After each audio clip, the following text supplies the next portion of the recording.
রাজশাহীর বুকে বউয়ের দেখা পেয়েছে তখন এখানে তাকে থাকতে হবে বেশ অনেকটা দিনের জন্য। আর তো উপায় নেই, প্রথম দিকে বউয়ের দেখা পেয়েও তাকে না চিনে যে ভুলগুলো করেছে তার সংশোধন করতে হবে। এখন বউকে মানাতে হবে, তাকে নিজের প্রেমে ফেলতে হবে, তার প্রণয় উপলব্ধি করাতে হবে। সব মিলিয়ে অনেকটা সময় প্রয়োজন তুজ্জের। তাই তো রাজশাহীতে ভাড়া বাসা নেওয়ার সিদ্ধান্ত নিয়েছে ছেলেটা। ঢাকায় নিজেদের ব্যবসার কাজ বাপ চাচাদের উপর চাপিয়ে দিয়েছে কিছুদিনের জন্য। তারপর এখানে বসে যতটা তদারকি করা সম্ভব সে করবে। তার মাঝে মাঝে খুব প্রয়োজন হলে স্বল্প সময়ের জন্য ঢাকা যাবে। রাজশাহীতে ইতিমধ্যে বাসা ভাড়া নিয়ে ফেলেছে সূর্য। পিঠার বাড়ির কাছাকাছি রেখেছে বাসাটা, তবে 2-3 ঘরের পরে। পাছে যদি তার রাজাকার শ্বশুরটা কোনোভাবে দেখে নেয়, তাকে তখন দেখা যাবে দলবল নিয়ে তাকে এ বাসা থেকে উচ্ছেদ করতে চলে এসেছে। তুর্য এই মুহূর্তে কোনো ঝামেলা চাইছে না, শ্বশুরবাড়ির সাথে তো একদমই নয়। তাই একটু দূরে দূরেই বাসাটা রেখেছে সে। আজ সন্ধ্যার দিকে তুর্য উঠেছে সে বাসায়। যদিও ব্যাচেলার মানুষ থাকবে, তত কিছু গোছানোর নেই। যতটুকু প্রয়োজনীয় ফার্নিচার কিনেছিল তা ওই ফার্নিচার দিতে যে ছেলেপেলে এসেছিল তারাই গুছিয়ে দিয়ে গেছে। আর বাদ বাকি গোছানোর জন্য তো আরুষ আছে। তুর্য আর ওই গোছগাছের দিকে মনোযোগ না দিয়ে বিশাল আকারে 3টা প্যাকেট নিয়ে বসলো মেঝেতে। আরুষ কপাল কুঁচকলো। পুরো ফ্ল্যাটের জন্য তেমন আসবাবপত্র কিনল না তুর্য, অথচ বেশ হম্বিতম্বি করে জনবল দ্বারা এই বড় বড় প্যাকেটগুলো আনলো। কী আছে প্যাকেটের মধ্যে?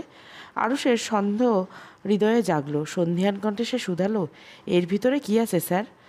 তুর্য আরুষের কথা শুনল না।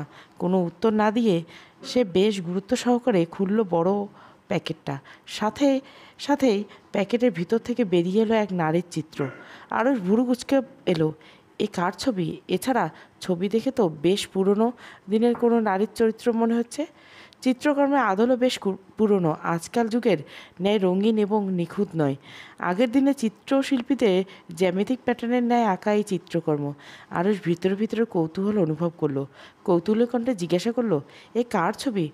তুর্য 2 হাত দ্বারা চিত্রকর্মটা দেওয়ালে লাগাতে লাগাতে জবাব দিল, আমার মায়ের বংশের পূর্বনারী ঘসিটি বেগমের চিত্র এটা। আরুষ অবাক হতে গিয়েও অবাক হলো না। তুর্যের আচার আচরণ বার্তা সব কিছুর সাথে সে বেশ পরিচিত। এই বান্দার দ্বারা যে সব কিছু সম্ভব তা জানেনি। যেখানে এই সামান্য ঘসিটি বেগমের চিত্রকর্ম আর কি। ঘসিটি বেগমের ছবিটা দেওয়ালে টাঙিয়ে পরে আরেকটা প্যাকেট খুলল।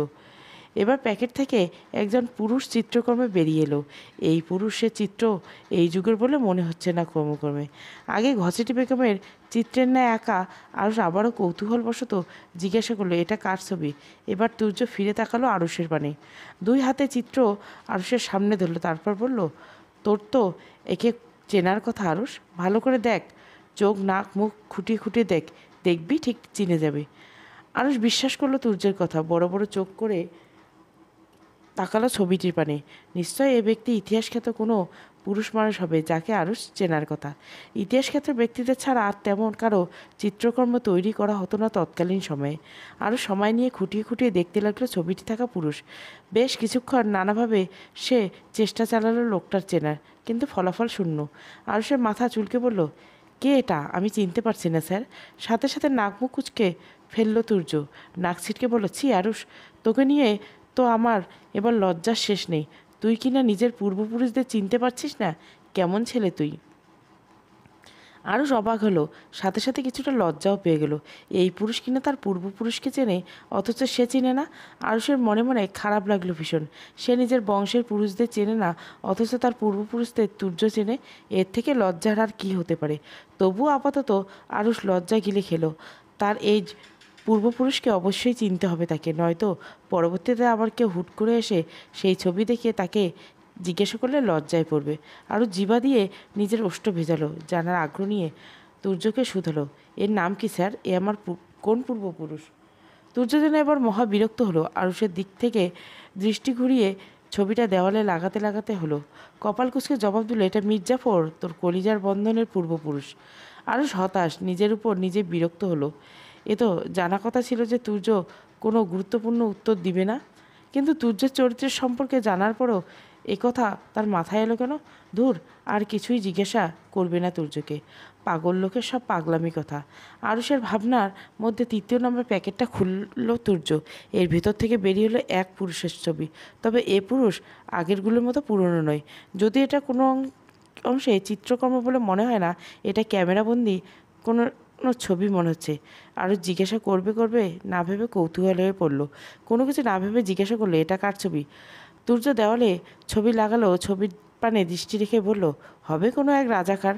আমার রাজাকার শ্বশুরটার ছবি সংগ্রহ করতে পারিনি, তাই আপাতত অন্য এক রাজাকারের ছবি টাঙিয়ে এনেছি। তবে শ্বশুরের ছবি সংগ্রহ করতে পারলে ব্যাটার স্থানে শ্বশুরের ছবিটা নিশ্চয় লাগিয়ে দেব, নিশ্চিত থাক। আরও ফোঁস করে একটা নিঃশ্বাস ছাড়ল। সে জানতো এমন কিছু তুর্যের মুখ থেকে বের হবে। তারপরে কেন জিজ্ঞাসা করে নিজের কান নষ্ট করলে কে জানে। আরুষ মাঝে মাঝে ভেবে পায় না সৃষ্টিকর্তায় তুর্য নামক প্রাণীকে কী দ্বারা সৃষ্টি করেছে। এর আগা গোড়া সবটাই অদ্ভুত কথাবার্তার কার্যক্রম দ্বারা ভরপূর্ণ। তুর্য ছবিগুলি দেওয়ালে টাঙিয়ে হুট করে টান টান করে শুয়ে পড়ল ফ্লোরে। বেশ কিছুক্ষণ শুয়ে থেকে হঠাৎ করে আবার উঠে বসলো। আরুষের পানে তাকিয়ে বেশ ভাবুক ভঙ্গিতে বলল, আমার নতুন ঘর, নতুন সংসার, বউ এনে তো অন্ততপক্ষে একটাবার দেখানোর প্রয়োজন, তাই না আরুষ? আরুষ সাথে সাথে তাল মেলালো তুর্যের কথায়। তার হ্যাঁতে হ্যাঁ মিলিয়ে বলল, জি স্যার, ম্যামকে ছাড়া আপনার ঘর একদম অসম্পূর্ণ। কিন্তু আরুষের কথা শুনে চোখ জোড়া চকচক করে উঠল তুর্য। আনন্দের সহিত সে বলল, তাহলে তোর ম্যামকে নিয়ে আয় তাড়াতাড়ি। আরুষ ভরকালো, আমতা আমতা করে বলল, কীভাবে আনবো? তুর্য ছোট ছোট চোখ করে আরুষের পানে তাকালো, থমথমে কণ্ঠে বলল, তা আমি কি জানি? তুই যখন বললি আনার প্রয়োজন, তখন তুই নিয়ে আসবি। কিভাবে আনবি তা তুই জানিস। তবে আগামীকাল সকালের মধ্যে আমার বউকে আমি আমার বাসায় চাই, নয়তো তোকে আমি ঠুস করে গুলি করে ঠাস করে উপরে পাঠিয়ে দিব। কথাটি বলে তুর্য উঠে দাঁড়ালো। আরুষ আর কিছু বলার সুযোগ না দিয়ে ধূপধাপ পা ফেলে নিজের কক্ষের উদ্দেশ্যে প্রস্থান করলো। আরুষ বেচারা আগেই ফ্লোরে বসে পড়ল ঠাস করে। কি বিপদে পড়ল সে? কে বলেছিল তাকে তুর্যের হ্যাতে হ্যাঁ মিলাতে? আজ তুর্যের কথায় যদি সে তাল না মিলাতো, তবে এত বড় একটা বিপদে তো পড়তে হতো না। এখন সে কিভাবে পিঠাকে নিজেদের বাড়িতে আনবে? ভয়ঙ্কর স্বামীর দরজাল বউকে কিভাবে বাগে আনবে? এমনিতে মেয়ের যা তেজ। সুদীর্ঘ একটা রাতের সমাপ্তি ঘটিয়ে দেখা মিলছে সকাল। ফুটফুটে আলোয় ভরে উঠেছে চারপাশ। আরুষের কাল রাতে ঘুম হয়নি একটু। গতকাল সারা রাত শুধু একটাই চিন্তায় কেটেছে যে পিঠাকে এ বাসায় কীভাবে আনবে। আর যদি না আনতে পারে, তাহলে তুর্য যদি সত্যি সত্যি ঠুস করে গুলি করে ঠাস করে উপরে তুলে দেয়, তখন কি হবে? তুর্য নামক ওই প্রাণীর না আছে মুখের কোনো বিশ্বাস, না আছে হাতের উপর কোনো বিশ্বাস। চিন্তায় চিন্তায় আরুষের প্রাণ ওষ্ঠাগত প্রায়। তাই তো সে সকাল সকাল নেমে দাঁড়িয়েছে বাসার সম্মুখে রাস্তার কাছে। এই পথ দিয়ে তো পৃথা কলেজে যাবে। যদিও সে জানে পৃথা কলেজ যেতে এখনও অনেক দেরি, কিন্তু যাবে তো। আরুষ কোনো ঝুঁকি নিতে চাইছে না। সে যে সময় গেটে দাঁড়াবে তার আগেই পৃথা চলে যায়, তখন কি হবে? তাই তাড়াহুড়ো করে ঘরের পোশাক, 3 কোয়ার্টার প্যান্ট, টি শার্ট জড়িয়ে উস্কো খুস্কো চুলে হাজির হয়েছে গেটের সম্মুখে। বারবার পৃথাদের বাসার দিকে উকি ঝুঁকি দিচ্ছে, আবার একটু পর পর চিন্তিত ভঙ্গিতে পায়চারি করছে। আরুষকে এভাবে পাগলের ন্যায় পায়চারি করতে দেখে তার দিকে এগিয়ে এলো বাড়ির দারোয়ান। অর্ধবয়স্ক দারোয়ান 2 চাওয়ালের সাহায্যে পান চিবোতে চিবোতে আরুষকে উদ্দেশ্য করে প্রশ্ন করলো, আপনি কেডা? আরুষ আমতা আমতা করে জবাব দিল, জি, নতুন এসেছি। ও, এইটুকু বলে আর দারোয়ান বলল না কিছু। যেভাবে এসেছিল সেইভাবে প্রস্থান করলো। আর আরও কিছুক্ষণ অতিবাহিত করলো পৃথার অপেক্ষায়। অবশেষে তার অপেক্ষার অবসান ঘটেছে। ওই তো আসছে মেয়েটা, সাদা কলেজের ড্রেসে নিজেকে আবৃত করে, মাথায় হিজাব পেঁচিয়ে। আরও সময় ব্যয় করলো না একটু। ব্যস্ত পায়ে ছুটে গিয়ে দাঁড়ালো পৃথার সম্মুখে। হাসি মুখে বললো, আসসালামু আলাইকুম ম্যাম। হঠাৎ রাস্তার পাশে কেউ পথ আটকাতে বিরক্ত হলো পিতা। কপাল কুঁচকে সে তাকালো সম্মুখ পানে। আরুষকে দেখে ছোট ছোট করে বলল, আপনি ওই ব্রিটিশ লোকটা চেলা না? আরুষ ভ্যাবাচাকা খেয়ে কিন্তু পরক্ষণে নিজেকে সামলে নিল। যেমন স্বামী তার তো তেমনই বউ হবে, এটা মোটেও বিস্ময়কর নয়। তাছাড়া পিতা ভুল তো কিছু বলেনি। তুর্য তো সত্যি ব্রিটিশদের অন্তর্ভুক্ত। রন্ধ্রে রন্ধ্রে তার ব্রিটিশগিরি। এত বছর পড়াশোনা এবং ব্যবসার সুবাদে ইংল্যান্ডে ছিল তুর্য। তপ্ত নিঃশ্বাস ফেলল আরুষ। এখন আর নিজ কাজ ব্যতীত অন্য সব চিন্তাভাবনার সময় নেই। ফ্ল্যাট থেকে যখন বেরিয়েছে, তখন দেখে এসেছিল তুর্য ঘুমাচ্ছে।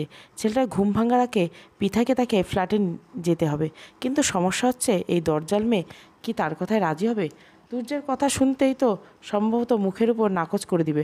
আরুষ তবুও আশা ত্যাগ করলো না। কিছু ইতস্তত করে বলল, আপনি একটু আমাদের বাসায় আসবেন ম্যাম? আরুষের হঠাৎ এহেন কথায় কপালে ভাঁজ পড়ল পিতার। তারা এখনও অপরিচিত একে অপরের, শুধুমাত্র এই মাঝে মাঝে কিছু দুর্ঘটনা আর ঝগড়ায় তাদের সাক্ষাৎকার। তাছাড়া ওই ব্রিটিশ লোকটা যে খুব ভালো নয়, তার উপর তাকে যে সহ্য করতে পারে না। যদি সহ্য করতে পারতো তবে কি আর সেদিন ওভাবে সকলের সম্মুখে থাপ্পড় দিতে পারতো? সেদিনের কথা স্মরণে আসতেই মেজাজ বিগড়ে গেল পিতার। হৃদয়ে জমে থাকা কোট ডালাপালা মেলে দিল। ঝাঁঝালো কণ্ঠে বলল, ওই ব্রিটিশ লোকের বাসায়? আর আমি কখনোই যাব না। আরও যেন আগে থেকে জানতো পিতা এমন কিছু বলবে। সে নিজের গলার স্বর একটু নরম করলো, অনুরোধের স্বরে বলল, প্লিজ চলুন না ম্যাম। কেন, আপনার স্যারের আমাকে আর একটা থাপ্পড় মারা বাকি আছে নাকি? না মানে? আরুষকে আর বলতে না দিয়ে পিতা তার কথার মাঝে বলল, পাগলা কুকুরে কামিয়েছে আমাকে যে আমি নিজে যেচে ওই ব্রিটিশ লোকের গুহায় প্রবেশ করলো? আমার কলেজে যাচ্ছি আমি। কথাটা বলে পৃথা সম্মুখে পানে পা বাড়ালো। আরও তাড়াহুড়ো শুরু করলো। একটাবার পৃথা এখান থেকে চলে গেলে তার নিঘাত উপরে চলে যাওয়ার টিকিটটা নিশ্চিত হয়ে যাবে। আরও হন্তদন্ত হয়ে পিছু নিল পিথার। আর কোনো উপায় না পেয়ে চট করে বলল, আসলে স্যার খুব অসুস্থ তো, তাই আপনাকে একটু আসতে বলেছিলাম আমাদের বাসায়, এছাড়া আর কিছুই নয়। তুর্যের অসুস্থতার খবর শুনে পিতা থমকে গেল। যতই শত্রু হোক, ওই লোকটা অসুস্থ এই কথা শুনে নিশ্চয় চলে যাওয়া কোনো বিবেকবান মানুষের কর্ম নয়। পিতাকে দাঁড়াতে দেখে একটু সাহস পেল আরুষ। জিহ্বা দিয়ে ওষ্ঠ ভিজিয়ে কিছুটা করুণ কণ্ঠে বলল, আসলে আমরা এই রাজশাহী শহরে নতুন, কাউকে চিনি না তেমন, কোনো আত্মীয় স্বজন নেই আমাদের এখানে। যতই ঝগড়া বিবাদ হোক না কেন, আমরা অল্প অল্প চিনলেও এখানে আপনাকেই চিনি শুধুমাত্র। তাই আর কি বলেছিলাম, আপনি যদি একটু আমাদের সাথে আসতেন ভালো হতো। স্যার হঠাৎ অসুস্থ হয়ে পড়েছেন, বাসায় শুধুমাত্র আমি আর সেই ছিলাম। একা পুরুষ মানুষ কী থেকে কী করব বুঝতে পারছিলাম না তো, তাই। কথাটা বলে একটু থামলো ছেলেটা, মলিন কণ্ঠে বলল, যাক, আপনি যদি না আসতে চান তাহলে তো আর করার কিছু নেই। এমনি স্যার আপনার সাথে খুব একটা ভালো ব্যবহার করেনি, দেখি আর কাউকে পাই কি না। আপনাকে বিরক্ত করার জন্য দুঃখিত। পৃথা খারাপ লাগলো আরুষের কথা শুনে। সে পূর্ণ দৃষ্টিতে তাকালো ছেলেটার পানে। তার মাথা থেকে পা পর্যন্ত অবলোকন মনে হলো ছেলেটা সত্যি বলছে। হয়তো তার স্যার অসুস্থ, পোশাক আশাক চোখ মুখ দেখে বেশ চিন্তিত মনে হচ্ছে আরুষকে। তবে ব্রিটিশ লোকটা একটু বেশি অসুস্থ। পৃথা আর না করতে পারল না। যতই হোক লোকটা অসুস্থ। তুর্য হয়তো খারাপ লোক, ব্রিটিশ কিন্তু সে তো নয়। একজন মানুষ অসুস্থ আর সাহায্য করার মতো কেউ নেই শুনেও হাত পা গুটিয়ে কীভাবে বসে থাকবে পিতা? পিতা রাজি হলো আরুষের সাথে যেতে, ঝামেলাহীনভাবে চলল। চলুন দেখি কি হয়েছে আপনার স্যারের। আরুষ ভীষণ খুশি, যাক অবশেষে বুদ্ধিতে কাজ লেগে গেছে। পিতা রাজি হয়ে গেল। এর মানে এ যাত্রায় জীবনটা বেঁচে গেল। আরুষ উৎফুল্ল হয়ে পিতাকে সাথে নিয়ে ফ্ল্যাটে ঢুকলো। এদিক ওদিক দৃষ্টি ঘুরিয়ে পড়লো তুর্যর কক্ষের দরজায়। আরুষ ভাবলো স্যারকে একটা সারপ্রাইজ দেওয়া যাক। নিশ্চয় হঠাৎ করে বউকে দেখে চমকে যাবে সে, আর তার উপর খুশি হবে। তাই আরুষ তার ইতি উতি না দেখে পিতাকে নিয়ে সোজা তুর্যের কক্ষে এলো। কিন্তু একই তুর্য, বিছানা তো খালি। পিতা আর আরুষ দুজনে আশেপাশে খুঁজতে লাগলো তুর্যকে। ওয়াশরুম থেকে পানির শব্দে কর্ণে আঘাত হানল তাদের। দুজনে নিশ্চিত হলো তুর্য ওয়াশরুমে। এই পর্যন্ত সব ঠিকঠাক ছিল, কিন্তু বিপত্তি ঘটল এরপর। ওয়াশরুমে বসে বেশ উচ্চস্বরে গান ধরল তুর্য। নিজের বেসুরো কণ্ঠে গান গাইতে শুরু করলো। জীবনে শান্তি নাই রে, মনে শান্তি নাই রে, শান্তির বাবা তার মায়েরে নিয়া বিলেতে পালাইছে এ, আর আমার ঘর রাখি গেছে ঘসেটি বেগম, সাথে রাখিছে মীর জাফর। শ্বশুরবাড়িতে রাজাকার, শান্তির বাপ আমারে ধ্বংস করিছে রে। ও হেই, শান্তির বাপ আমারে ধ্বংস করছে। তুর্যের কণ্ঠে এমন অদ্ভুত মিলহীন বেসুরো গান শুনে মাথা ঘুরে উঠল পৃথার। মেয়েটার খুব করে মনে পড়ল প্রিয় কার্টুন ডোরিমনের কথা। আজ কেন মনে হচ্ছে ডোরিমনের জিয়ান টিভি ছেড়ে তার ফাটা বাঁশ কণ্ঠ নিয়ে তুর্যের সামনে ভর করেছে। আর সে ঠিক ডোরিমনের কার্টুন জিয়ানের গান শোনার পর সবাই যেন জ্ঞান হারাতো, তেমনই জ্ঞান হারাবে ভাব। তবে শেষ পর্যন্ত পিঠার জ্ঞানটা রক্ষা পেল। তুর্য তার বিখ্যাত খান থামানোর সাথে সাথে স্বস্তির নিঃশ্বাস বেরিয়ে এলো মেয়েটার বক্ষভাগ থেকে। বা কি ঘূর্ণিঝড় নামক গানটাই নিয়ে শেষ হলো। তবে এত কিছুর মধ্যে মেয়েটা একটা জিনিস বেশ ভালো করে বুঝছে, তুর্য কোনো অসুস্থ নয়। এই ব্রিটিশের চেলা ছোট ব্রিটিশ তাকে মিথ্যে বলে এখানে নিয়ে এসেছে। যেমন জিয়ানের চাপে পড়ে নবিতা মিথ্যে বলে সুজুকা শুনিয়ে ডোরিমন ও অন্যদের নিয়ে আসতো তার গান শোনাতে, তেমনই এই চেলাটা তাই করছে। পিতা কটমট করে তাকালো আরুষের পানে। আরুষ ঢোক গিলল, মিনমিন করে বলল, আমি তো অসুস্থই দেখে গিয়েছিলাম, হঠাৎ সুস্থ হলো কীভাবে বুঝতে পারছি না। দুজনের কথাবার্তার মধ্যে ওয়াশরুম থেকে তুর্যের ফাটা কণ্ঠ আবারও নতুন গান ভেসে এলো। এবার সে আগের থেকেও জোরে গাইতে লাগলো। আমার জুয়ান একটা হাঁসের বাচ্চা মুরগির বাচ্চার সাথে আমার বাবাই বিয়ে দিয়েছে। আমি জুয়ান একটা হাঁসের বাচ্চা মুরগির বাচ্চার সাথে আমার বাবাই বিয়ে দিয়েছে। গানটা গাইতে গাইতে ওয়াশরুম থেকে বেরিয়ে এলো তুর্য। আশেপাশে কোনো খেয়াল নেই। কোমর অবধি শুভ্ররাঙ্গা একটা তোয়ালখানা দ্বারা আবৃত করে নিচ কণ্ঠের তালে তালে সে কোমর দুলিয়ে যাচ্ছে। নগ্নবক্ষে মুক্ত দানার মতো পানিতে বিন্দু বিন্দু পানি নিয়ে বিছানার নিকটে গিয়ে দাঁড়ালো সে। শার্ট প্যান্ট সব বিছানার উপরে। তুর্য গান গাইতে গাইতে উপর থেকে একখানা শার্ট হাতে নিয়ে পাশ ফিরে তাকাতে উঠল। তার মুরগির বাচ্চার মতো বউটা তার পানে তাকিয়ে আছে গোল গোল চোখ করে। তুর্য ভুরু কোঁচকাল। উষ্ঠ পাখি বলল, কী গো মুরগির বাচ্চা, আগে তো আধারের স্বপ্নে এসে আমার ইজ্জত লুট করতে, এখন দেখছি দিন দুপুরে আমার ইজ্জত লুটের উদ্দেশ্যে চলে এসেছো। আরও শুনল তুর্যের কথা। বেচারা বেশ বুঝলো তার স্যার পিতাকে কল্পনা হিসেবে নিচ্ছে। তাকে এখন তুর্যের ভুলটা ভাঙাতে হবে, নয়তো পরে তার উপর আবার চোটপাট চালাবে। রক্ষকণ্ঠে বলল, বেটা মির্জাফরের বংশধর, তুই কেন আগে বললি না ওটা কল্পনা নয় সত্যি?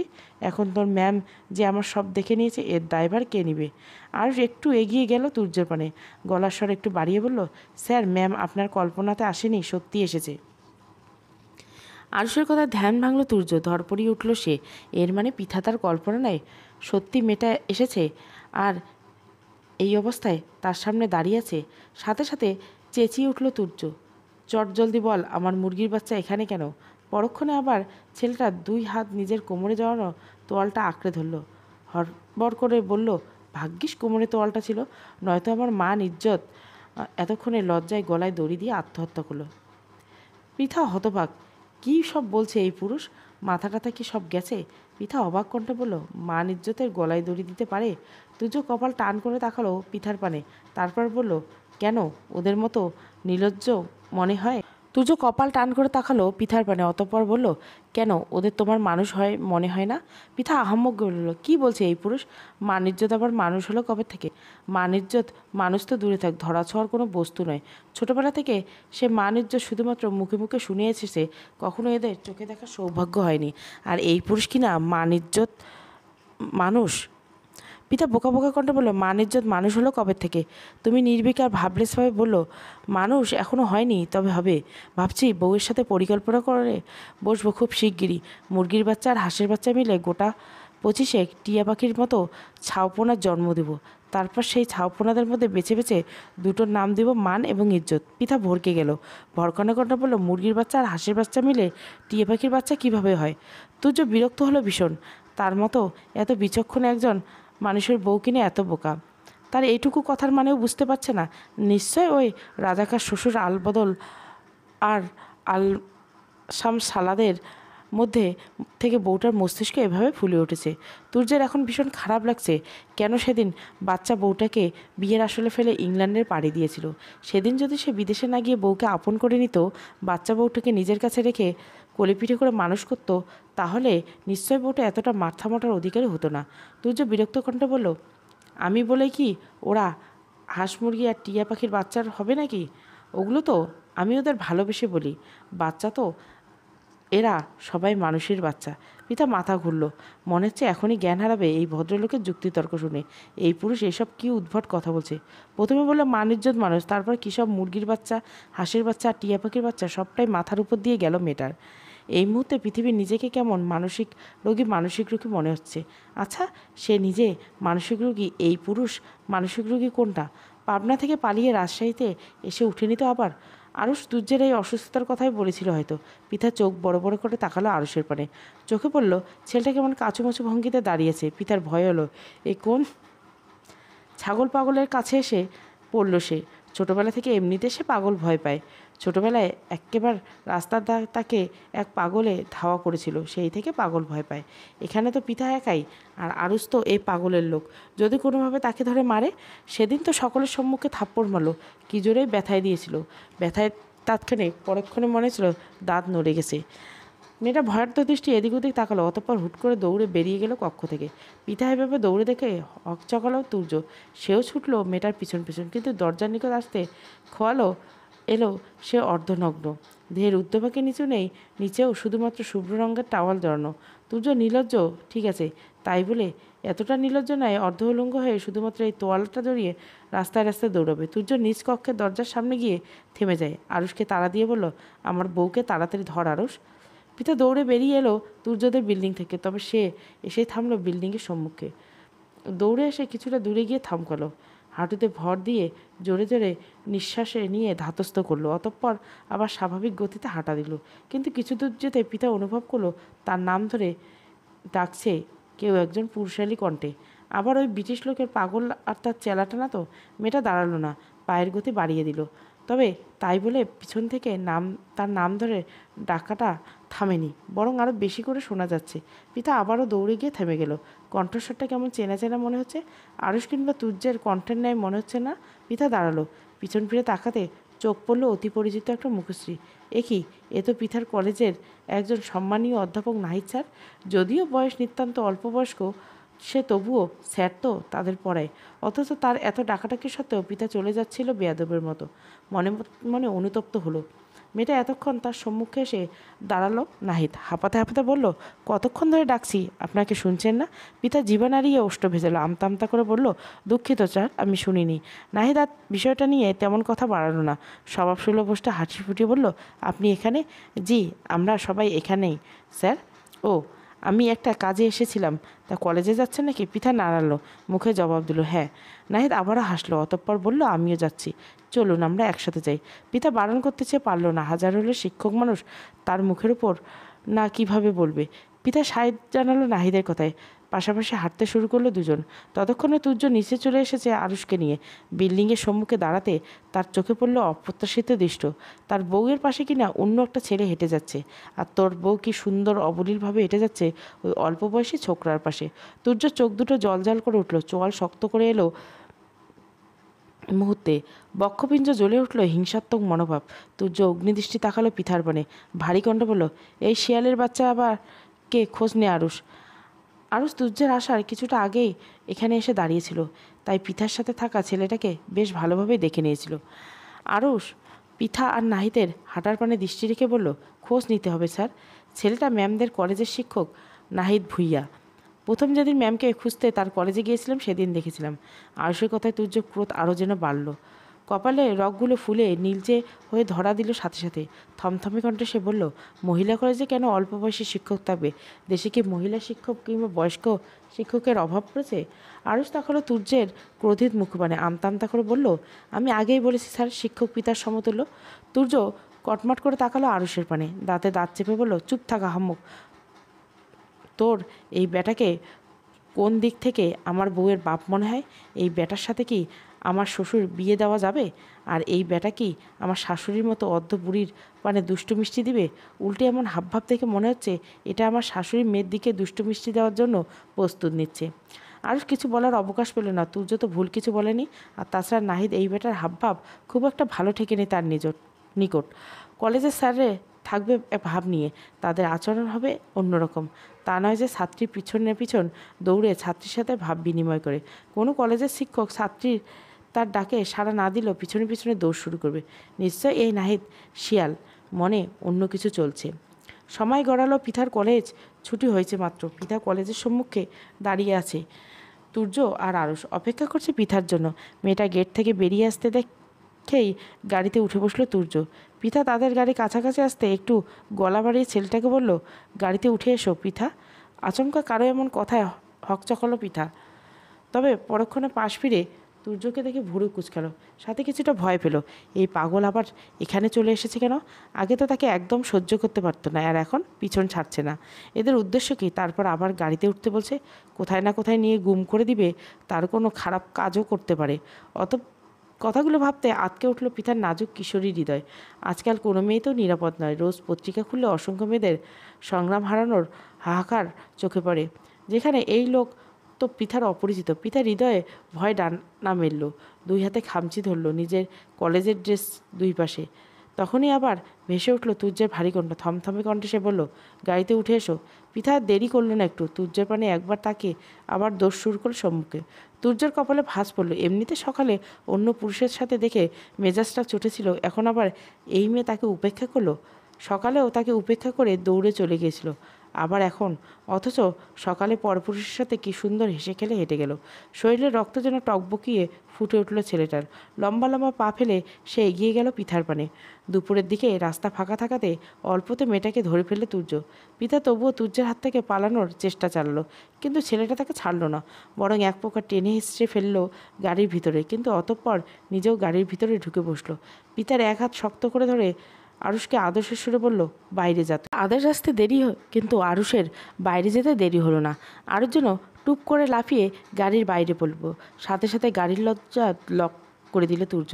পিতার হাত ছেড়ে দিয়ে গা এলিয়ে দিল সিটের সাথে। পিতার ভয় আরও বাড়ল। আগে তো তাও একজন সুস্থ মানুষ আরুষের সাথে ছিল, এখন একাই অর্ধপাকল ব্রিটিশ পুরুষের সাথে গাড়ির ভিতর। এ লোক যদি তাকে কিছু একটা করে ফেলে, অবলা একজন মেয়ে মানুষ হয়ে কিছু করতে পারবে না, যদিও মেরে টেরে ফেলে দেয়। ভয়ে গলা শুকিয়ে এলো পিতার। না না না, এই পরিস্থিতি কোনোভাবে তাকে দমে গেলে চলবে না। যে করেই হোক নিজেকে নিরাপদে রাখতে হবে, এখান থেকে বের হয়ে হবে অতি দ্রুত। পিতা দুই হাত উঁচিয়ে গাড়ির জানলায় আঘাত করতে শুরু করলো, চেঁচিয়ে বলে, কেউ আছেন? দয়া করে সাহায্য করুন, এই খারাপ লোকটা আমাকে তুলে নিয়েছে। তুর্য নিজের চোখ বন্ধ করে তাচ্ছিল্যের স্বরে বলল, তুমি ভয় পেলে চিৎকার করলে, অথচ তুমি জানলেই না পৃথিবীর এই মুহূর্তে সব থেকে আমার নিকট নিরাপদ স্বামী আমি তোমার। পিতার নিজের চিৎকার চেঁচামেচিতে তুর্যর বলা নিচু কণ্ঠের একটা শব্দ তার কর্ণে পৌঁছালো না। ছেলেটা এক পলক তাকালো ব্যস্ত পিতার পানে, অতঃপর চোখ বন্ধ করে পড়ে রইল আগের মতোই। পিতা ততক্ষণে চিৎকার চেঁচামেচি করলো, অতঃপর ক্লান্ত হয়ে নিশ্চুপ হয়ে গেল। তুর্য চোখ মেলে তাকালো পিতার পানে, ওষ্ঠ বাঁকিয়ে বলল, দম শেষ? পিতা কটমট করে তাকালো তুর্যের পানে, ঝাঁঝালো কণ্ঠে বলল, আপনি আমাকে এখানে তুলে এনেছেন কেন, বদলোক একটা? তুর্য নড়ে চড়ে বসলো, সোজা হয়ে বসে গাড়ির পিছনের দিক থেকে একটা বোতলে পানি বের করে এলো, পিতার পানে বাড়িয়ে দিয়ে বলল, পানিটা খেয়ে নাও। ইস, হাঁপিয়ে গেছে একদম। পিতা পানির বোতলটা হাতে নিল, বরং তেতে ওঠা কণ্ঠে বলল, খাবো? আমি আপনার পানি নামিয়ে দিন আপনি আমাকে। তুর্যের মেজাজটা সেই সকাল থেকে চটে আছে। বউ তার যার জন্য দীর্ঘ সময় অপেক্ষা করছে, খুঁজতে খুঁজতে ছুটে আসে সে সদূর ঢাকা থেকে রাজশাহীতে, তবু বউকে নিজের করে পায়নি। যে বউ কিনা তার সম্মুখে তাকেই উপেক্ষা করে অন্য পুরুষের পাশ ঘেঁষে রাস্তায় হাঁটে, আর যত অভিনয় তার সম্মুখে। তুর্য তবুও নিজেকে যথাসম্ভব নিয়ন্ত্রণ রাখার চেষ্টা চালায়। সে কখনোই চায় না এই বাচ্চা বউটার উপর ক্রোধের উপর লেশমাত্র পড়ুক। তুর্য জোরে জোরে কয়েকটা নিঃশ্বাস নিয়ে নিজের স্বাভাবিক গলায় চেষ্টা করলো, কিছুটা স্বাভাবিক কণ্ঠে বলল, মুরগির বাচ্চার মতো থাকো, এভাবে বাচ্চাওয়ালা মুরগির মতো ফোঁস না করে পানিটার গলায় ঢালো। চিৎকার চেঁচামেচি করতে করতে ঘেমে গেছো। আমাকে নিয়ে আপনাকে এত ভাবতে হবে না, আমাকে নামিয়ে দিন এক্ষুনি। পিতার কাটখাট কণ্ঠস্বর, দাঁতে দাঁত চাপলো তুর্য, নিজেকে যথাসম্ভব নিয়ন্ত্রণ রেখে বলল, নামিয়ে দিব অবশ্যই, তবে তোমার বাসা পর্যন্ত। আমি আপনার সাথে যাব না, ব্রিটিশ বদলোক। তুর্য এবার নিজেকে ধরে রাখতে পারল না, ভিতর থেকে ক্রোধ যেন উপসে বেরিয়ে আসতে চাইছিল। চোয়াল শক্ত হয়ে গেছে তুর্যর। তার লম্বাটে পরিপুষ্ট হাতটা বাড়িয়ে হুট করে চেপে ধরল পিতার সুডোল নরম কোমরখানা। সেখানে বেশ শক্তপোক্ত চেপে ধরে মেয়েটাকে নিয়ে এলো নিজের নিকটে। দাঁতে দাঁত চেপে বলল, তা আমার সাথে যাবে না কেন? যাবে তো ওই অল্প বয়স্ক কচি কোনো স্যারের সাথে। তুর্যের কণ্ঠ নিশ্চিত কোনো কথা তেমন পৌঁছালো না পিতার কণ্ঠে।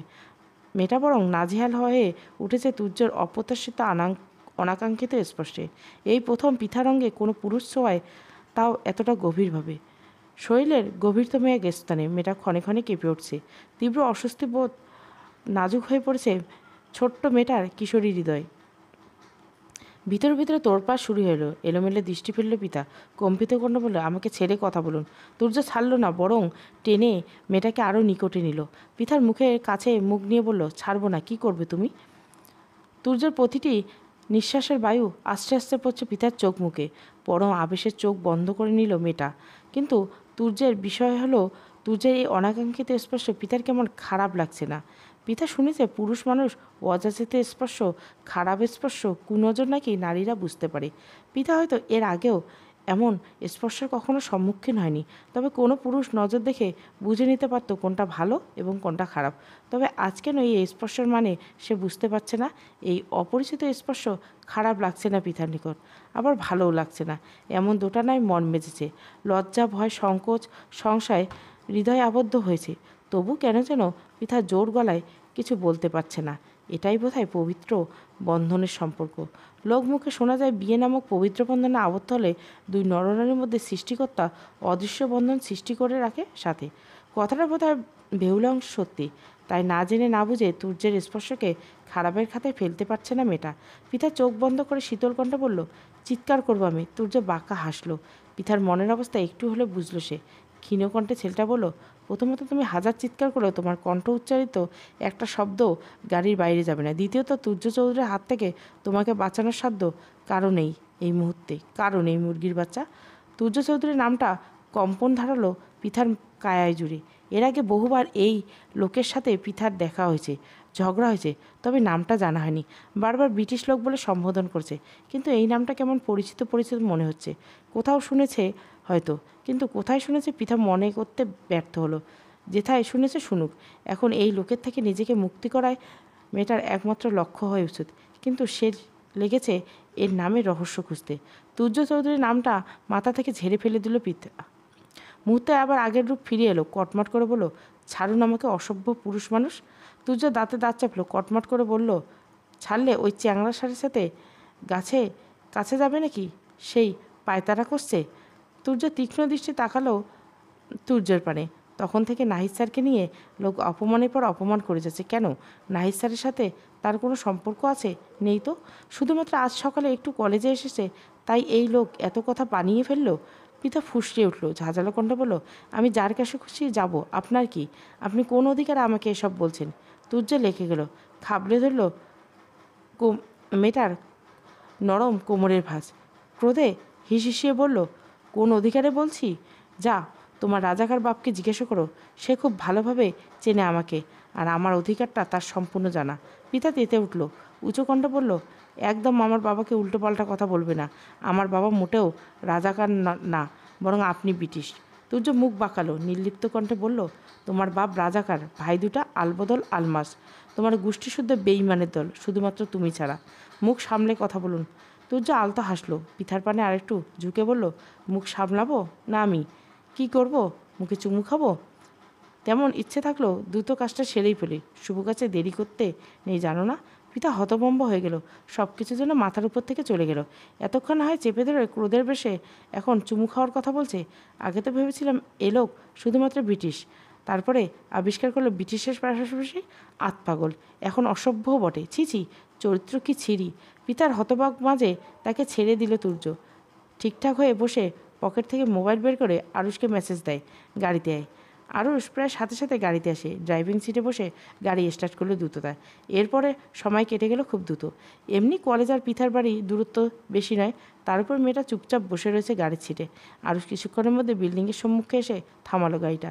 পিতা বাসার সম্মুখে আর নিল না। পরে দেখা যাবে ওই রাজকীয় দল তাদের একসাথে দেখে কোনো গণ্ডগোল লাগিয়ে দেয়। গাড়ি থামার বেশ কিছুক্ষণ অতিবাহিত হওয়ার পর পিতাকে গাড়ি থেকে নামতে না দেখে ভুরু কুচকালো তুর্য। কপাল ভাঁজ ফেলে শুধলো, নামবে নাকি তোমার বাসা পর্যন্ত যাব, পরে তোমার রাজাকার বাপ আলবদল আর আলমাস ভাই দেখে ফেলবে, কিন্তু আমার কোনো দোষ নেই। পিতা ফুঁসে উঠল, তাকালো তুর্যের পানে, তবে বলল না কিছুই। এখন এই লোকের সাথে বাকবিরতায় জড়িয়ে দেরি করার ইচ্ছে নেই আমার। এমনিতে এই আতপাগলের পাল্লায় পড়ে অনেকটা সময় দেরি হয়ে গেছে। পিতা ফোঁসফোঁস করতে করতে গাড়ি ছেড়ে বাইরে নেমে এলো। তীব্র কোট নিয়ে ঠাস করে লাগানো দরজাটা, অতঃপর হনন করে হাঁটা দিল সম্মুখে। তুর্য হেসে ফেলল বউয়ের রাগ দেখে। বিড়বিড় করে বলল, মুরগির বাচ্চার মতো বউটা আমার। আরুষের সম্মুখে বসে লুকিং গ্লাসে দেখে তুর্যের হাসি মুখটা কেমন যেন তুর্যের কার্যকলাপে সায় দিতে পারছে না সে। বউকে যেহেতু হাতে পেয়েছে, তাদের বিয়ের কথা বলেই দিলে তো পারে। এত অভিনয় করে সময় নষ্ট করার কী দরকার? তবে এই কথাগুলি তুর্যের সম্মুখে বলার সাহস পায় না ছেলেটা। আবার না বলেও থাকতে পারছে না। বেশ কিছু সময় নিয়ে নিজের ভিতরে সাহস সঞ্চয় করলো আরুষ। অতঃপর তুর্যকে শুধলো, স্যার, আপনি ম্যামকে এখনও বলে দিচ্ছেন না কেন সে আপনার বউ, আপনাদের বিয়ে হয়ে গেছে? থামলো আরুষ। আমতা আমতা করে বলল, একবার সত্যি বলে দিলেই তো ঝামেলা, সব ঝামেলা শেষ হয়ে যায়। এসব লুকোচুরি খেলার মানে কি স্যার? তুর্য হাসলো।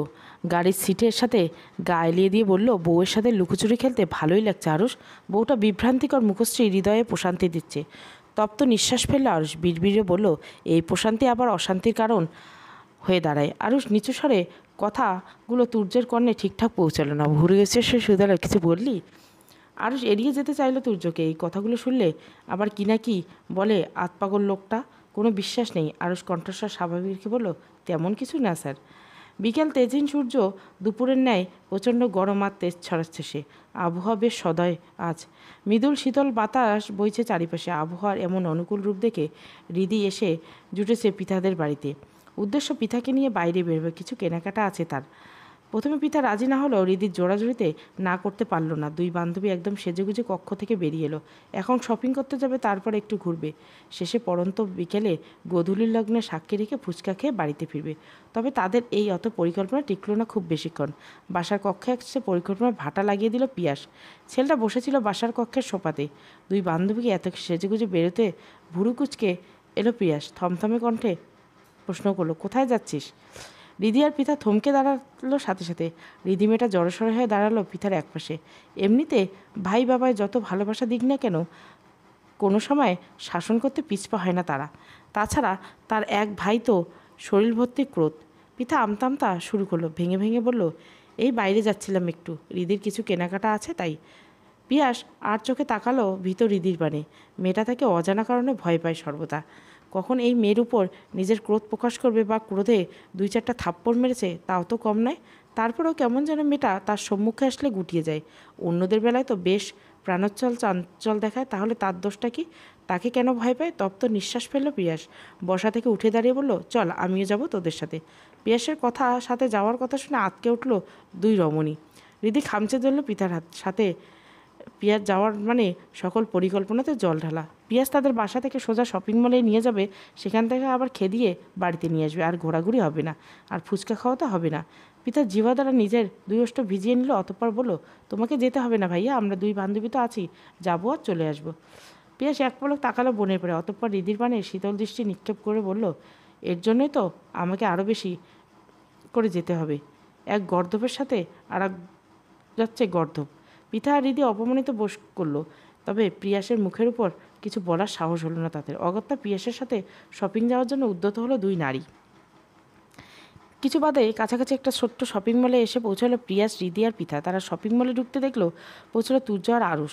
আরুষের উপর সর্বদা পিতার উপর নজর রাখার দায়িত্ব ছিল। সেই দায়িত্ব পালনে নিয়োজিত অবস্থায় আরুষ যখন দেখলো পিতা বাড়ি থেকে বেরোচ্ছিল, চটজলদি সেও খবরটা দিল তুর্যের কানে। তুর্য দেরি করে নেই, কোনোরকম তৈরি হয়ে পিছু নিয়েছে বউয়ের। ফলস্বরূপ এখন সে শপিং মলে ঢুকে পিয়াস বউয়ের সাথে দেখে মেজাজটা চটে গেল ছেলেটার। কোথায় বউ একা আসবে, তার পিছু পিছু একটু ঘুরঘুর করবে, কিশোরীর ন্যায় নিজের বউ নামক মেয়েটাকে বিরক্ত করবে তা না, কাবাবে হাড্ডি দিতে আরেকজন এসে হাজির। তুর্য দাঁতে দাঁত চাপলো, কটমট করে আরুষকে বলল, এই আলবদলটা এখানে আমার বউয়ের সাথে কি করছে? আরুষের প্রশ্ন, সূর্যের প্রশ্নের প্রতিটা উত্তরে বলল, কিছু না। আসলে এই আলবদল কেন এসেছে তা তো সেও জানে না। হয়তো বোনকে একা ছাড়তে চায়নি, তাই এসেছে। তুর্য আড়াল থেকে বেশ কিছুটা সময় নিয়ে ঘুরঘুর করলো বউয়ের কাছে যাওয়ার জন্য, কিন্তু সুযোগ পায়নি। বিয়ের জন্য আঠার মতো লেগে আছে মেয়েটার সাথে। তুর্যর মেজাজ বিগড়ালো। আজ শুধুমাত্র বউটার মনে তাকে নিয়ে কোনো নেতিবাচক প্রভাব ফেলতে চায় না বিধায় পিতার বাপ ভাইয়ের সাথে ঝামেলা নয়তো দেখিয়ে দিত তুর্য কী জিনিস। এমনিতে বউটার হৃদয়ে তার জন্য নেতিবাচক চিন্তাভাবনার শেষ নেই। তুর্যের ভাবনার মধ্যে পিতা এগিয়ে গেল বিল পরিশোধ করতে। আজকের মতো কেনাকাটা শেষ। বিল পরিশোধ করার সময় শপিং মলে একজন মহিলা কর্মচারী তড়িঘড়ি এসে দৌড়ে এলো একটা প্যাকেট হাতে। জনবলে পিয়াস, পিতা, হৃদি তিনজনে থাকলো। কর্মচারী নারীটির প্যাকেটে এগিয়ে দিয়ে পিতার বানে হাসি মুখে বলল, ম্যাম এটা আপনার। পিতা অবাক হলো। প্যাকেটটা হাতে নিয়ে ভেতরে দেখলো একটা বেশ সুন্দর শাড়ি, কালো রঙের জর্জেটের উপর সোনালি কারুকার্য খচিত। সুন্দরের সাথে সাথে শাড়িটা দামিও মনে হচ্ছে, তবে এমন কোনো শাড়ি পিতা তো নেয়নি, নেওয়ার কোনো ইচ্ছে প্রকাশ করেনি। পিতা অবাক কণ্ঠে বলল, মানে আমি তো এই শাড়িটা কিনিনি। অল্প বয়সী নারী একগাল হাসলো, অন্তত নরম কণ্ঠে বলল, আপনি কেনেননি ম্যাম, এটা আমাদের তরফ থেকে আপনার জন্য উপহার। কয়েকদিন আগে বসন্ত গেল তো, সেই উপলক্ষে আমাদের এখানে একটা অফার চলছে। 3,000 টাকার উপর কেউ শপিং করলে তাকে একটা গিফট করা হবে। সেই শাড়িটা আপনি পেয়েছেন। মহিলা কর্মচারী এহেন যুক্তিতে ভুরু কুচকে এলো পিয়াসের। পিতার হাত থেকে শাড়িটা নিজের হাতে নিল সে। উল্টে পাল্টে দেখে বলল, কিন্তু শাড়ি দেখে তো মনে হয় হচ্ছে 3,000-এর থেকে অধিক দাম। মেয়েটা আমতা আমতা করলো, কিছুটা ইতস্তত ভঙ্গিতে বলল, আমি কি জানি, শপিং মলের কর্তৃপক্ষের সিদ্ধান্ত। পিয়াস, পৃথা ও রিদি বোধহয় বিশ্বাস করলো মেয়েটার কথা। রিদির মন খারাপ হলো। সে বলল, তাহলে আমারটা কোথায়? ম্যাম, আপনার দুজনে মিলে সম্ভবত 3,000 টাকা শপিং করেছেন, তাই শাড়িটা একটাই পাবেন। রিদি আর কিছু বলল না। যদি শাড়িটা তার পছন্দ হয়েছিল, কিন্তু যেহেতু এই শাড়িটা পৃথার হাতে উঠেছে, তার বলে সম্বোধন করা আছে, তাই সে চুপ করে রইল। তাছাড়া পিয়াসের সামনে এই শাড়ি নিয়ে ঝগড়া করার সাহস নেই, নয়তো বান্ধবীর সাথে এই ছট্টক ঝগড়া লাগিয়ে হলো শাড়িটা নিত। পিয়াস তাকালো রিদির মলিন মুখের দিকে। শাড়ি দেওয়া এই নারী কর্মীকে বলল, হুবহু এমন আরেকটা শাড়ি দিন আমাদের। জি স্যার। ওষ্ঠ নাড়িয়ে কথাটা একবার আউড়িয়ে নারী কর্মচারী চট করে হুবহু একই রকম শাড়ি এনে বাড়িয়ে দিল তাদের পানে। পিয়াজ তাকালো রিদির দিকে, আদেশের সুরে বলল, শাড়িটা নাও। রিদি নিল না শাড়িটা, আমতা আমতা করে বললো, আমার লাগবে না। পিয়াজ সাথে সাথে ধমক দিল রিদিকে, গম্ভীর কণ্ঠে বলল, তোমার কাছে জিজ্ঞাসা করছি, আমি নিতে বলছি নাও। রিদি আর না করার সাহস পেল না। এমনিতে শাড়িটা সে নিতে চাইছিল ভীষণভাবে, শুধু ভদ্রতার খাতিরে না করছিল। যাক, এ লোককে ধমকানো তো কোনো কাজে এলো। অন্তত ধমকের বদলতে একটা সুন্দর শাড়ি পেয়েছে সে।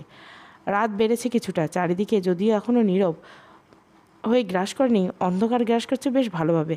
আকাশটা বেশ মেঘলা। বিকেলে অল্প বিস্তার শীতল হাওয়ার উপস্থিতি পাওয়া গেলেও এখন টিপটিপ বৃষ্টির আভাস পাওয়া যাচ্ছে।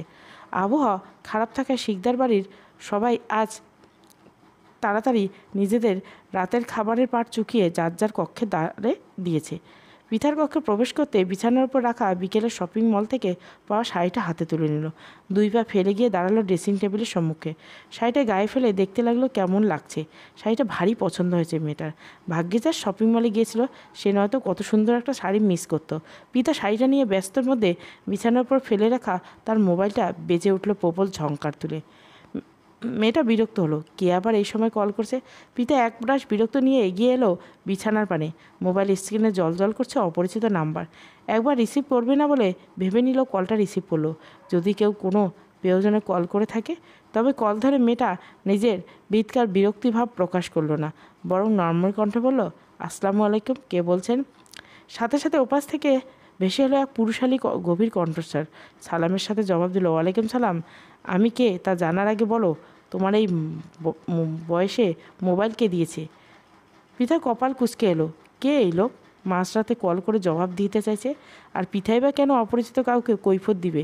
পিতা চরম বিরক্তি নিয়ে বলল, কে বলুন তো, আর এত রাতে কল করে এসব কী বলছেন?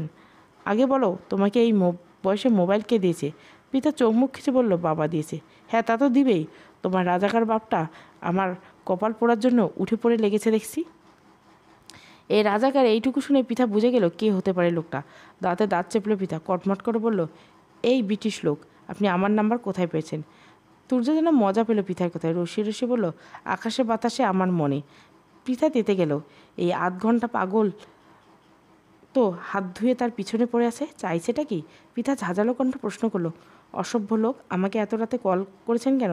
তুর্য হাসলো, দাঁত দিয়ে নিচের ওষ্ঠ কামড়াতে বলল, প্রেম করবে আমার সাথে প্রেম?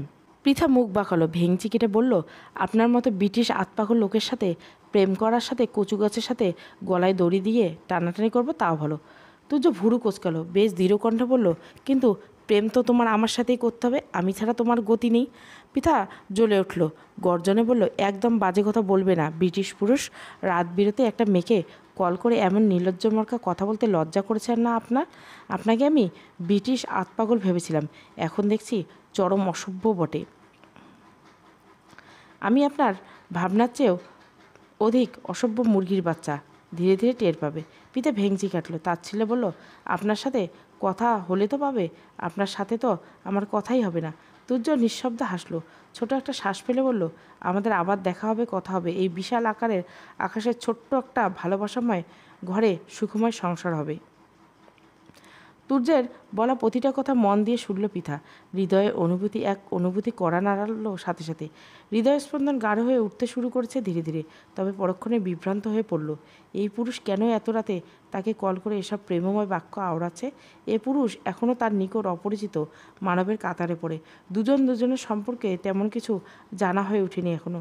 খুব বেশি দিন হয়নি তাদের দেখা হয়েছে, তারপরে একে অপরের শত্রুতা বরণ করে নিয়েছিল। হঠাৎ কী এমন হলো? মাত্র 3-4 দিন ধরে পরিবর্তন এলো এ পুরুষের ব্যবহারে। খুব ভালো ব্যবহার করছে পিতা, সাথে আবার অসময়ে প্রাণময় বাক্য কাবু করার চেষ্টা চালাচ্ছে মেয়েটাকে। তাছাড়া একটু আগে কি বলল? কথাগুলো শেষ লাইন বেশ দৃঢ়তার সাথে তো তুর্য নামক পুরুষটি তাকে জানান দিল ভালোবাসার ঘরে সুখময় সংসার হবে। পৃথা ভুরু কুঁচকে এলো। তাদের সংসার কিভাবে হবে, কেন হবে? হুট করে এই অপরিচিত পুরুষের সাথে বিয়ে হবে তার? কোথা থেকে উদয় হলো এই লোক? পৃথা যেন হাঁসফাঁস করে উঠল, বিভ্রান্তিপূর্ণ কণ্ঠে বলল, আমি রাখছি, আপনি আমাকে আর কল করবেন না, সাবধান। কথাটুকু বলে মেয়েটা খট করে কেটে দিল তুর্য। তুর্য হাসলো। মেয়েটা বিরক্ত বা বিভ্রান্ত করতে বেশ ভালোই লাগছে। তুর্য ভাবলো আবারও কল করবে পৃথাকে, আর একটু বিরক্ত করবে, কিন্তু তার আগে হন্তদন্ত হয়ে কক্ষে প্রবেশ করলো আরুষ। ব্যস্ত করতে বলল, স্যার ওরা এসে গেছে। তুর্য পিছন ফিরে তাকালো, কপালে ভাঁজ ফেলে প্রশ্ন করলো, কারা এসে গেছে?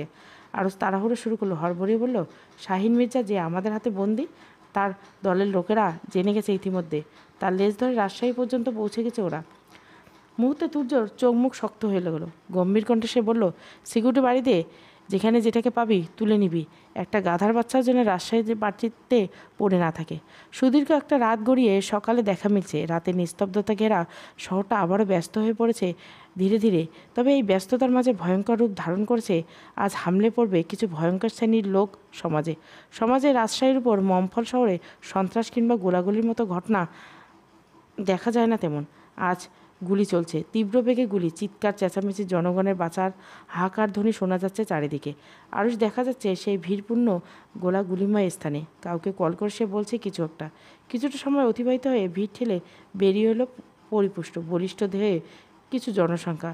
তারা বেরিয়ে দুই দলে বিভক্ত হয়ে গেল। অর্ধেক লোক জনগণকে নিরাপদে দূরে সরিয়ে নেওয়ার কাজে লেগে পড়ল মুহূর্ত ব্যয় না করে। বাকি অর্ধেক নিজেদের নিকট সংরক্ষিত বন্দুক হাতে তুলে পাল্টা গুলি ছুড়ল দুর্বৃত্তদের উপর। তুর্য এতক্ষণে গাড়িতে বসে বসে অবলোকন করছিল আশেপাশে পরিস্থিতি। গতকাল রাতে যে বলেছিল এই দুরন্ত গাধার বাচ্চাগুলো তুলে নিতে, কিন্তু আহামগুলো তা পারেনি। ফলস্বরূপ আজ গোলাগুলি। শুধু শুধু সাধারণ জনগণের উপর ভোগান্তি নেমে এলো। এটাকে দিয়ে কাজ হবে না। তুর্য বিরক্ত হলো ভীষণ। একটু ঝুঁকে পায়ের গোড়ালির কাছে বের করে আনলো লুকিয়ে তো একখানা বন্দুক। মুখ কালো মাস্ক চাপিয়ে সে বেরিয়ে এলো গাড়ি থেকে। দুর্বৃত্ত নিশানা করে পরপর দুটো গুলি ছাড়লো। একটা গিয়ে লাগলো একজনের ডান পায়ে, অন্যটা একজনের হাতে। তুর্য আরেকটা গুলি ছুটতে উদ্যত হলে পাশ থেকে শোনা গেল অতি পরিচিত কণ্ঠের ধ্বনি। ছেলেটা কিছুটা সমকালো। পাশ ফিরতেই আবিষ্কার করলো পৃথাকে। মেয়েটা কেমন বড় বড় চোখ করে তাকিয়েছে তার পানে। পরনে কলেজের পোশাক, পিঠে ব্যাগ। মেয়েটা বোধহয় কলেজ যাচ্ছিল। তুর্য বিচলিত হলো। হাতে ধরে রাখা বন্দুকটা লুকিয়ে ফেললো প্যান্টের আড়ালে। পৃথা ভীত হলো বেজায়। এমন কোনো পরিস্থিতি এর আগে পড়েনি। এই যে সত্যিকারের বন্দুক, তাও আগে দেখেনি।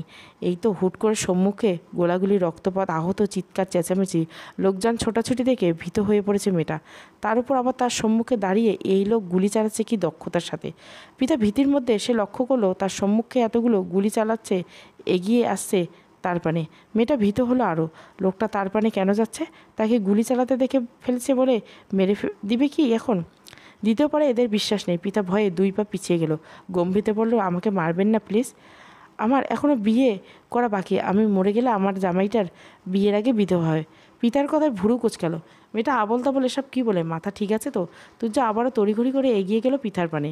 পিতা হাঁটু কপালে ভয়ে। এমনিতে মাথা ঠিক নেই তার। মৃত্যু ভয়ে কী থেকে কী বলছে সে নিজেও জানে না।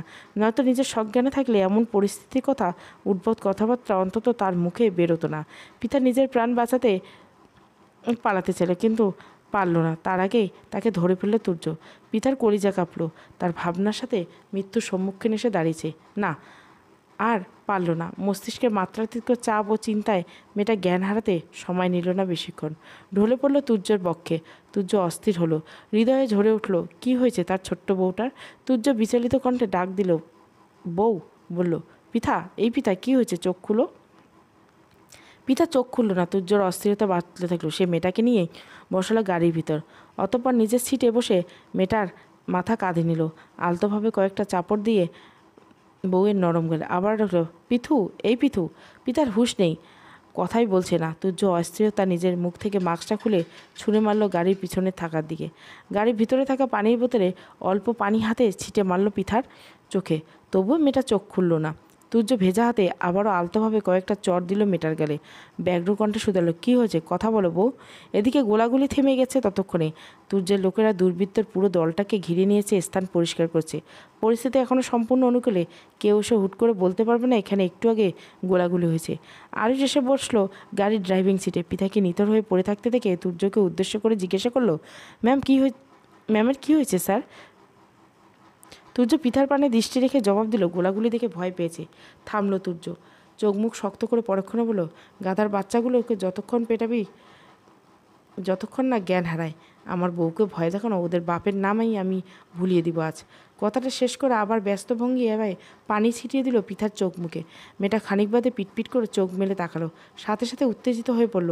উত্তেজিত করে বলল, আমাকে মারবেন না দয়া করে, আমি কাউকে কিছু বলবো না। তুর্য দুই হাতে নিজের পক্ষে আগলে নিল মেয়েটাকে, আদুরি কণ্ঠে বলল, কেউ মারবে না তোমাকে, আমি আছি তো। পিতা বোধহয় ভরসা পেল তুর্যের কথা, উত্তেজনা কমলো কিছুটা। তবে যখন মেয়েটা আবিষ্কার করে সে তুর্যের বুকের সাথে লেপ্টে আছে, সাথে সাথে ছিটকে দূরে গেল। লাজ্জে গাল দুটো লাল হয়ে গেল পিতার। ছি ছি, সে এতক্ষণে এক পুরুষের সাথে লেপ্টে ছিল।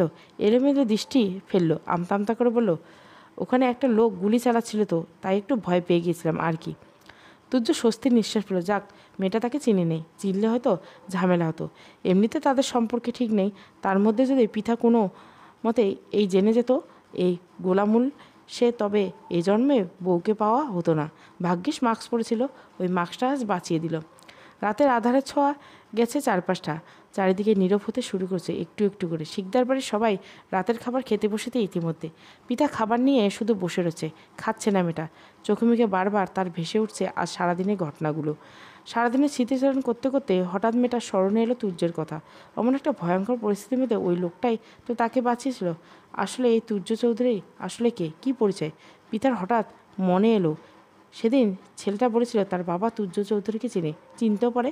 তাই হয়তো তুর্য কলেজে তার বাড়ির ঠিকানা খুঁজছিল, কিন্তু সে মনে ভুল ধারণা মজেছিল।